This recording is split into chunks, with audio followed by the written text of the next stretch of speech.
Chapter 8, Mina Murray's Journal. Same day, 11 o'clock p.m. Oh, but I am tired. If it were not that I had made my diary a duty, I should not open it tonight. We had a lovely walk. Lucy, after a while, was in gay spirits, owing, I think, to some dear cows who came nosing towards us in a field close to the lighthouse and frightened the wits out of us. I believe we forgot everything except, of course, personal fear, and it seemed to wipe the slate clean and give us a fresh start.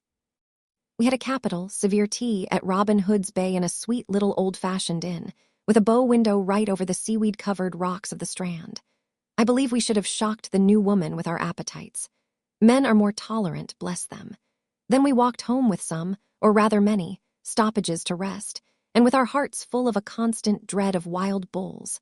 Lucy was really tired, and we intended to creep off to bed as soon as we could. The young curate came in, however, and Mrs. Westenra asked him to stay for supper. Lucy and I had both a fight for it with the dusty miller. I know it was a hard fight on my part, and I am quite heroic. I think that someday the bishops must get together and see about breeding up a new class of curates who don't take supper, no matter how they may be pressed to, and who will know when girls are tired. Lucy is asleep and breathing softly. She has more color in her cheeks than usual, and looks, oh, so sweet. If Mr. Homewood fell in love with her seeing her only in the drawing room, I wonder what he would say if he saw her now. Some of the new women writers will someday start an idea that men and women should be allowed to see each other asleep before proposing or accepting. But I suppose the new woman won't condescend in future to accept. She will do the proposing herself. And a nice job she will make of it, too. There's some consolation in that. I am so happy tonight because dear Lucy seems better. I really believe she has turned the corner and that we are over her troubles with dreaming. I should be quite happy if I only knew if Jonathan. God bless and keep him. 11 August, 3 a.m. Diary again. No sleep now, so I may as well write. I am too agitated to sleep. We have had such an adventure, such an agonizing experience. I fell asleep as soon as I had closed my diary. Suddenly I became broad awake and sat up with a horrible sense of fear upon me and of some feeling of emptiness around me. The room was dark, so I could not see Lucy's bed. I stole across and felt for her. The bed was empty. I lit a match and found that she was not in the room. The door was shut, but not locked as I had left it. I feared to wake her mother, who has been more than usually ill lately, so threw on some clothes and got ready to look for her. As I was leaving the room, it struck me that the clothes she wore might give me some clue to her dreaming intention. Dressing gown would mean house, dress, outside. Dressing gown and dress were both in their places. Thank God, I said to myself. She cannot be far as she is only in her nightdress.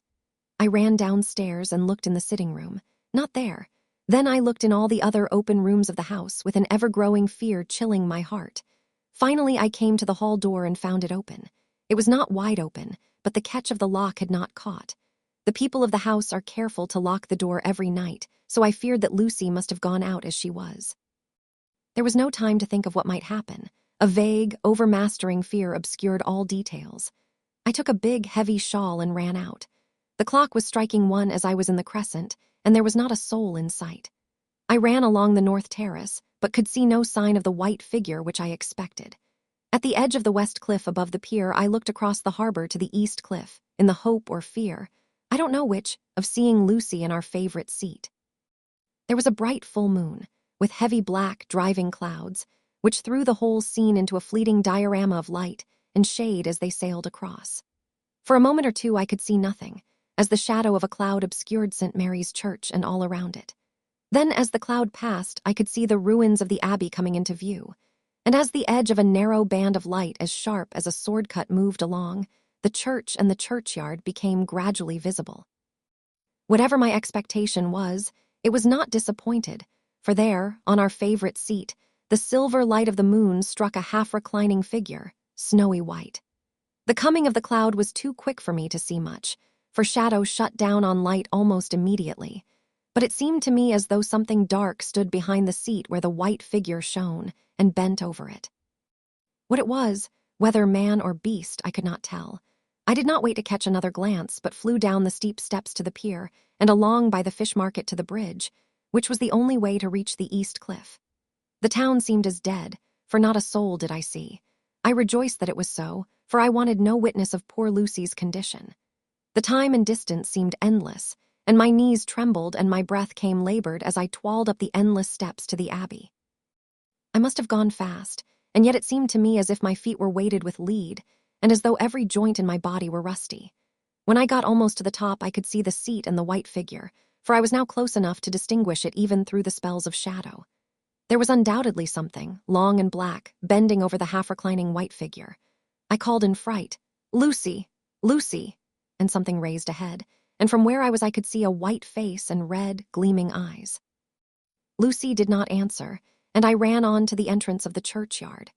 As I entered, the church was between me and the seat, and for a minute or so I lost sight of her.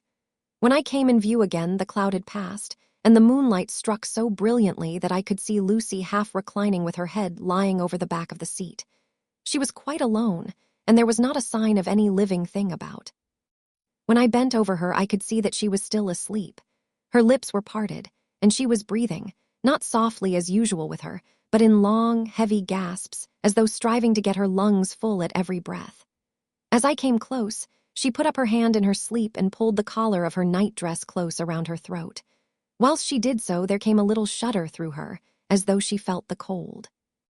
I flung the warm shawl over her and drew the edges tight round her neck, for I dreaded lest she should get some deadly chill from the night air, unclad as she was. I feared to wake her all at once, so, in order to have my hands free that I might help her, I fastened the shawl at her throat with a big safety pin. But I must have been clumsy in my anxiety and pinched or pricked her with it, for by and by, when her breathing became quieter, she put her hand to her throat again and moaned. When I had her carefully wrapped up, I put my shoes on her feet and then began very gently to wake her. At first she did not respond, but gradually she became more and more uneasy in her sleep, moaning and sighing occasionally. At last, as time was passing fast, and for many other reasons I wished to get her home at once, I shook her more forcibly, till finally she opened her eyes and awoke. She did not seem surprised to see me, as of course, she did not realize all at once where she was. Lucy always wakes prettily, and even at such a time, when her body must have been chilled with cold, and her mind somewhat appalled at waking unclad in a churchyard at night, she did not lose her grace. She trembled a little and clung to me. When I told her to come at once with me home, she rose without a word, with the obedience of a child. As we passed along, the gravel hurt my feet, and Lucy noticed me wince. She stopped and wanted to insist upon my taking my shoes, but I would not. However, when we got to the pathway outside the churchyard, where there was a puddle of water remaining from the storm, I daubed my feet with mud, using each foot in turn on the other, so that as we went home, no one, in case we should meet anyone, should notice my bare feet.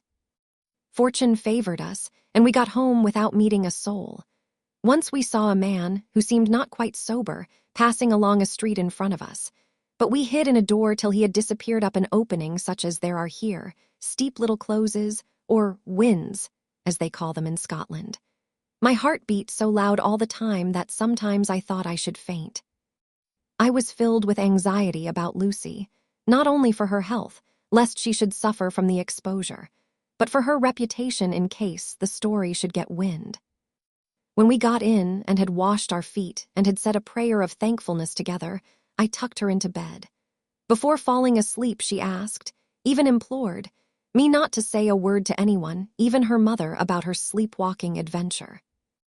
I hesitated at first to promise, but on thinking of the state of her mother's health and how the knowledge of such a thing would fret her, and thinking, too, of how such a story might become distorted, nay, infallibly would, in case it should leak out, I thought it wiser to do so. I hope I did right.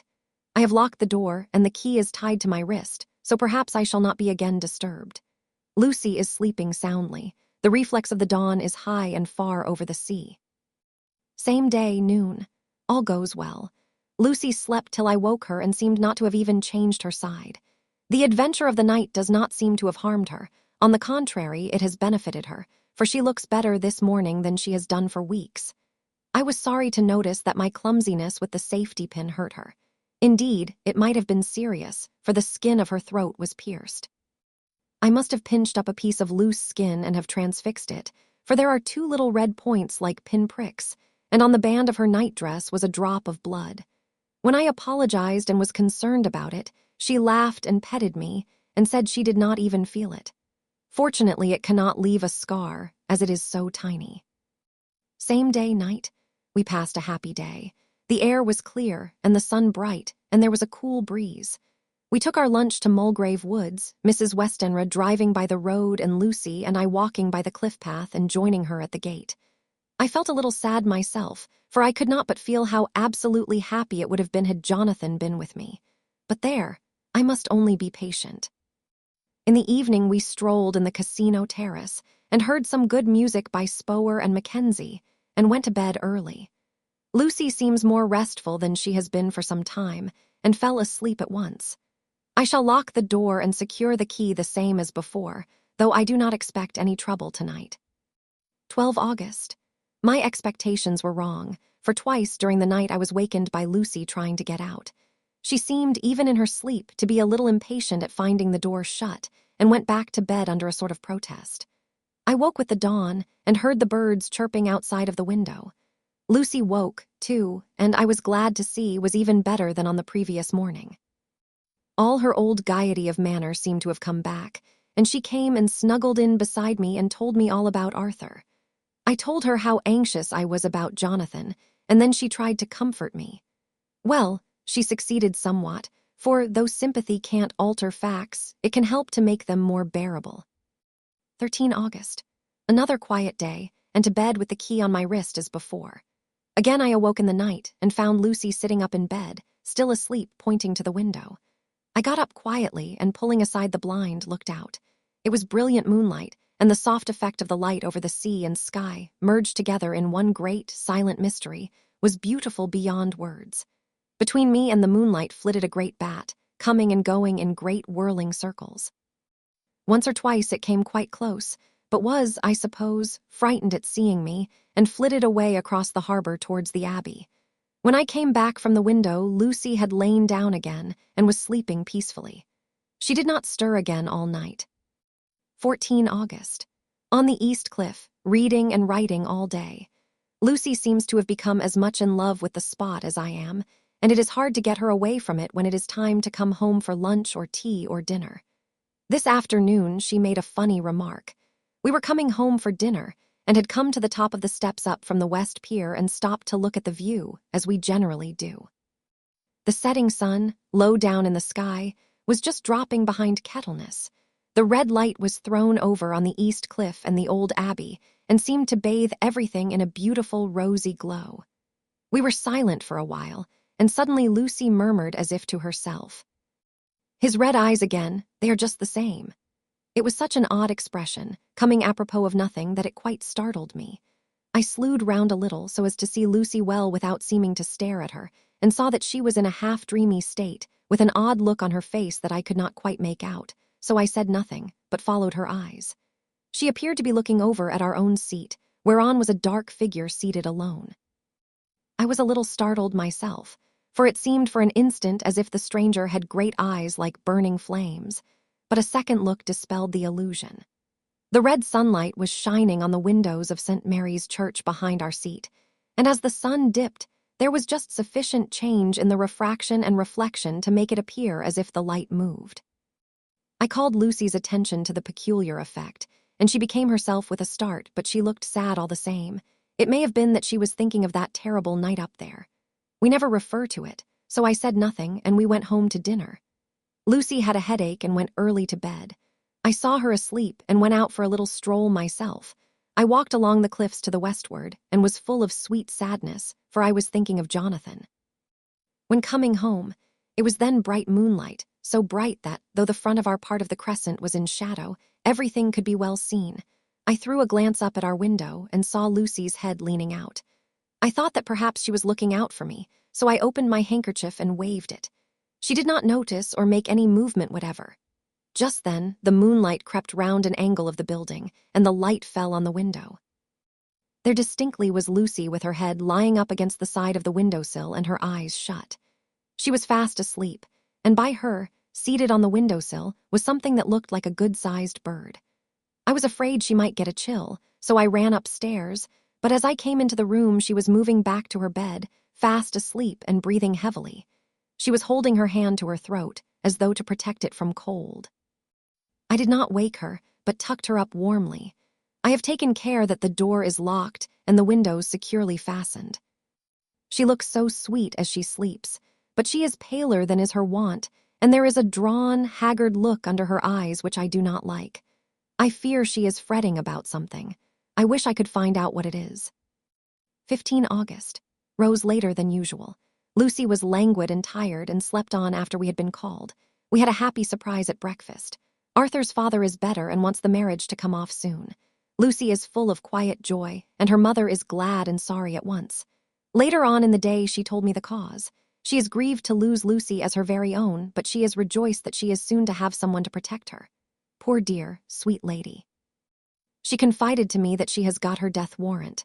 She has not told Lucy and made me promise secrecy. Her doctor told her that within a few months at most, she must die, for her heart is weakening.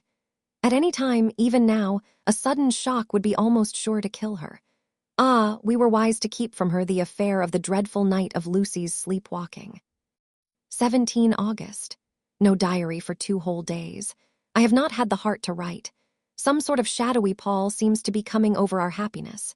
No news from Jonathan, and Lucy seems to be growing weaker, whilst her mother's hours are numbering to a close. I do not understand Lucy's fadding away as she is doing. She eats well and sleeps well, and enjoys the fresh air. But all the time the roses in her cheeks are fadding, and she gets weaker and more languid day by day. At night I hear her gasping as if for air. I keep the key of our door always fastened to my wrist at night, but she gets up and walks about the room and sits at the open window. Last night I found her leaning out when I woke up, and when I tried to wake her I could not. She was in a faint. When I managed to restore her, she was as weak as water, and cried silently between long, painful struggles for breath. When I asked her how she came to be at the window, she shook her head and turned away. I trust her feeling ill may not be from that unlucky prick of the safety pin. I looked at her throat just now as she lay asleep, and the tiny wounds seem not to have healed. They are still open, and if anything, larger than before, and the edges of them are faintly white. They are like little white dots with red centers. Unless they heal within a day or two, I shall insist on the doctor seeing about them. Letter Samuel F. Billington and Son, Solicitors, Whitby to Messrs. Carter, Patterson and Co., London. 17 August. Dear Sirs, herewith please receive invoice of goods sent by Great Northern Railway. Same are to be delivered at Carfax, near Purfleet, immediately on receipt at goods station King's Cross. The house is at present empty, but enclosed please find keys, all of which are labeled. You will please deposit the boxes, 50 in number, which form the consignment, in the partially ruined building forming part of the house and marked A on rough diagram enclosed. Your agent will easily recognize the locality, as it is the ancient chapel of the mansion. The goods leave by the train at 9:30 tonight and will be due at King's Cross at 4:30 tomorrow afternoon. As our client wishes the delivery made as soon as possible, we shall be obliged by your having teams ready at King's Cross at the time named and forthwith conveying the goods to destination. In order to obviate any delays possible through any routine requirements as to payment in your departments, we enclose check herewith for £10, receipt of which please acknowledge. Should the charge be less than this amount, you can return balance. If greater, we shall at once send check for difference on hearing from you. You are to leave the keys on coming away in the main hall of the house, where the proprietor may get them on his entering the house by means of his duplicate key. Pray do not take us as exceeding the bounds of business courtesy, in pressing you in all ways to use the utmost expedition. We are, dear sirs, faithfully yours, Samuel F. Billington and Son. Letter Messrs. Carter, Patterson and Co., London to Messrs. Billington and Son, Whitby. 21 August. Dear Sirs, we beg to acknowledge £10 received and to return check £117, 9D, amount of overplus, as shown in receipted account herewith. Goods are delivered in exact accordance with instructions, and keys left in parcel in main hall, as directed.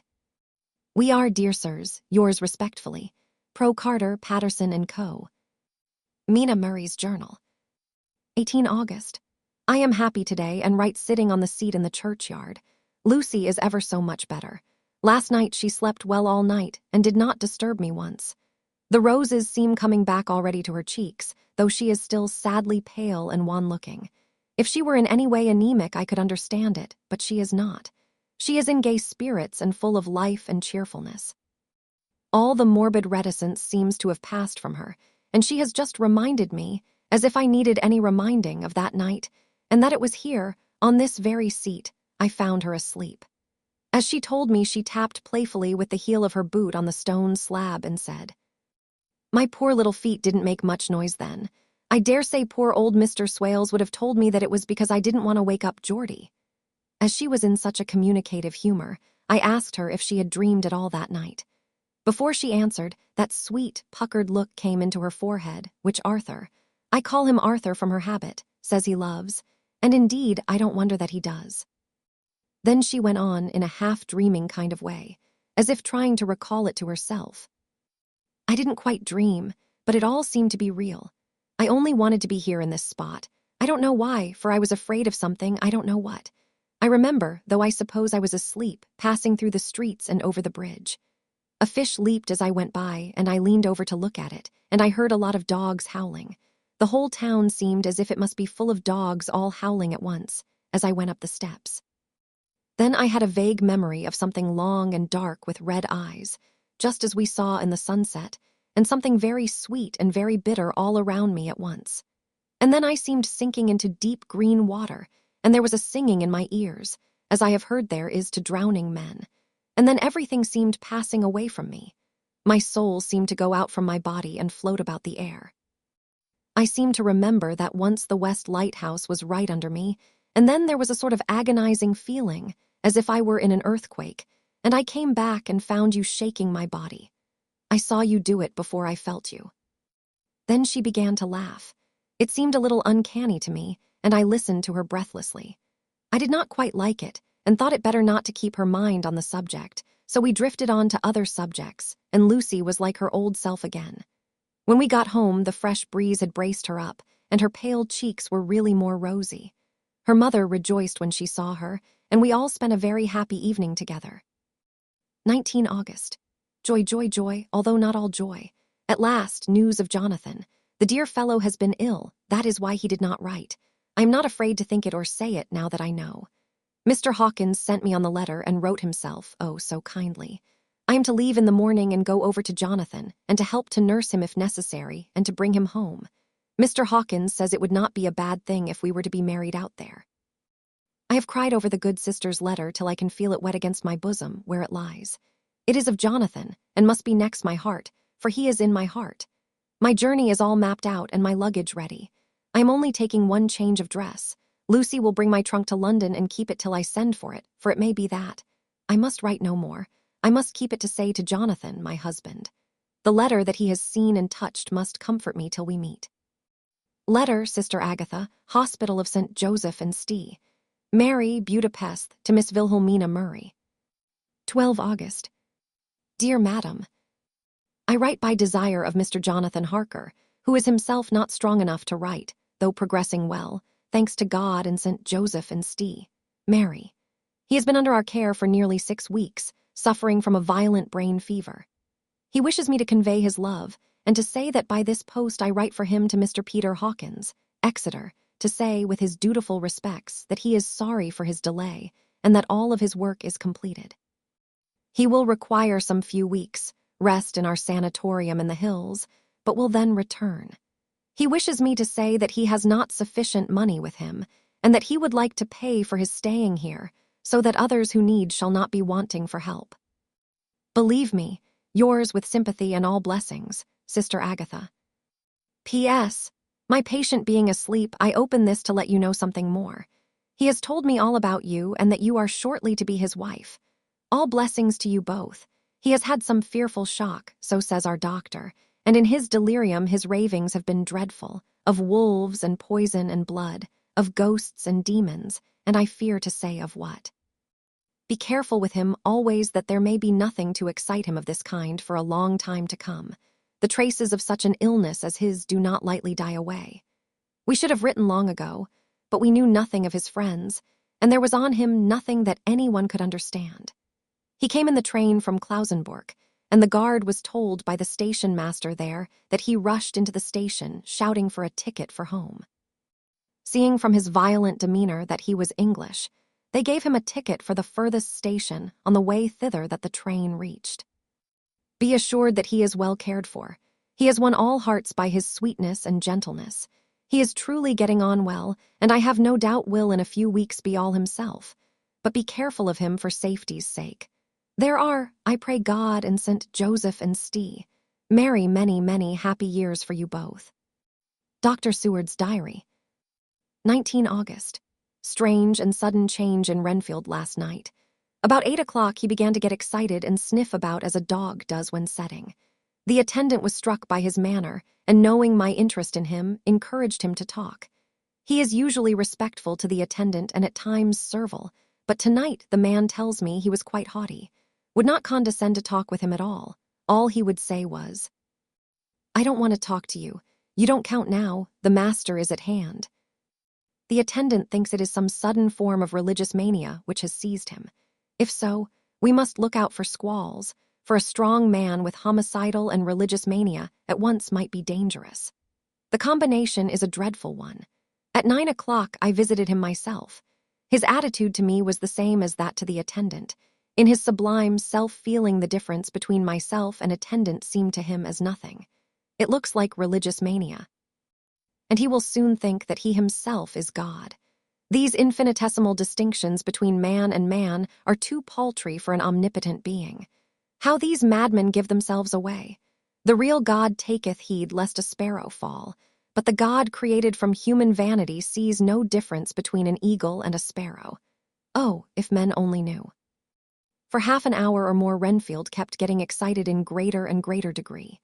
I did not pretend to be watching him, but I kept strict observation all the same.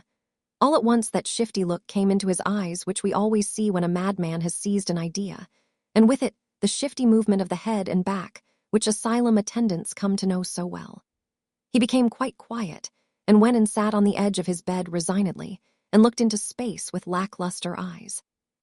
I thought I would find out if his apathy were real or only assumed, and tried to lead him to talk of his pets, a theme which had never failed to excite his attention. At first he made no reply, but at length said testily, "Bother them all, I don't care a pin about them." "What?" I said. "You don't mean to tell me you don't care about spiders?"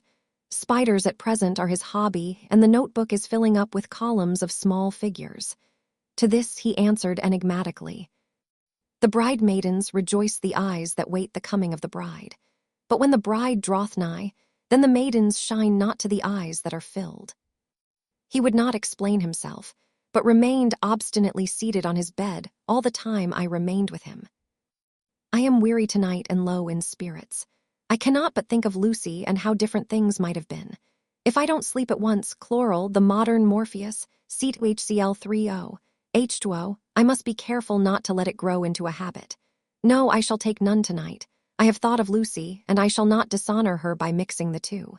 If need be, tonight shall be sleepless. Later, glad I made the resolution, gladder that I kept to it. I had lain tossing about, and had heard the clock strike only twice, when the night watchman came to me, sent up from the ward, to say that Renfield had escaped. I threw on my clothes and ran down at once. My patient is too dangerous a person to be roaming about. Those ideas of his might work out dangerously with strangers. The attendant was waiting for me. He said he had seen him not 10 minutes before, seemingly asleep in his bed, when he had looked through the observation trap in the door. His attention was called by the sound of the window being wrenched out. He ran back and saw his feet disappear through the window, and had at once sent up for me. He was only in his night gear, and cannot be far off. The attendant thought it would be more useful to watch where he should go than to follow him, as he might lose sight of him whilst getting out of the building by the door. He is a bulky man, and couldn't get through the window. I am thin, so, with his aid, I got out, but feet foremost, and as we were only a few feet above ground, landed unhurt. The attendant told me the patient had gone to the left, and had taken a straight line, so I ran as quickly as I could. As I got through the belt of trees, I saw a white figure scale the high wall which separates our grounds from those of the deserted house. I ran back at once, told the watchman to get 3 or 4 men immediately and follow me into the grounds of Carfax, in case our friend might be dangerous. I got a ladder myself, and crossing the wall, dropped down on the other side. I could see Renfield's figure just disappearing behind the angle of the house, so I ran after him. On the far side of the house, I found him pressed close against the old iron-bound oak door of the chapel. He was talking, apparently to someone, but I was afraid to go near enough to hear what he was saying, lest I might frighten him, and he should run off. Chasing an errant swarm of bees is nothing to following a naked lunatic when the fit of escaping is upon him. After a few minutes, however, I could see that he did not take note of anything around him, and so ventured to draw nearer to him, the more so as my men had now crossed the wall and were closing him in. I heard him say, "I am here to do your bidding, master. I am your slave, and you will reward me, for I shall be faithful. I have worshipped you long and afar off. Now that you are near, I await your commands, and you will not pass me by, will you, dear master, in your distribution of good things?" He is a selfish old beggar anyhow. He thinks of the loaves and fishes even when he believes he is in a real presence. His manias make a startling combination. When we closed in on him, he fought like a tiger. He is immensely strong, for he was more like a wild beast than a man. I never saw a lunatic in such a paroxysm of rage before, and I hope I shall not again. It is a mercy that we have found out his strength and his danger in good time. With strength and determination like his, he might have done wild work before he was caged. He is safe now at any rate. Jack Shepherd himself couldn't get free from the strait waistcoat that keeps him restrained, and he's chained to the wall in the padded room. His cries are at times awful, but the silences that follow are more deadly still, for he means murder in every turn and movement. Just now, he spoke coherent words for the first time. "I shall be patient, master. It is coming, coming, coming." So I took the hint and came too. I was too excited to sleep, but this diary has quieted me, and I feel I shall get some sleep tonight.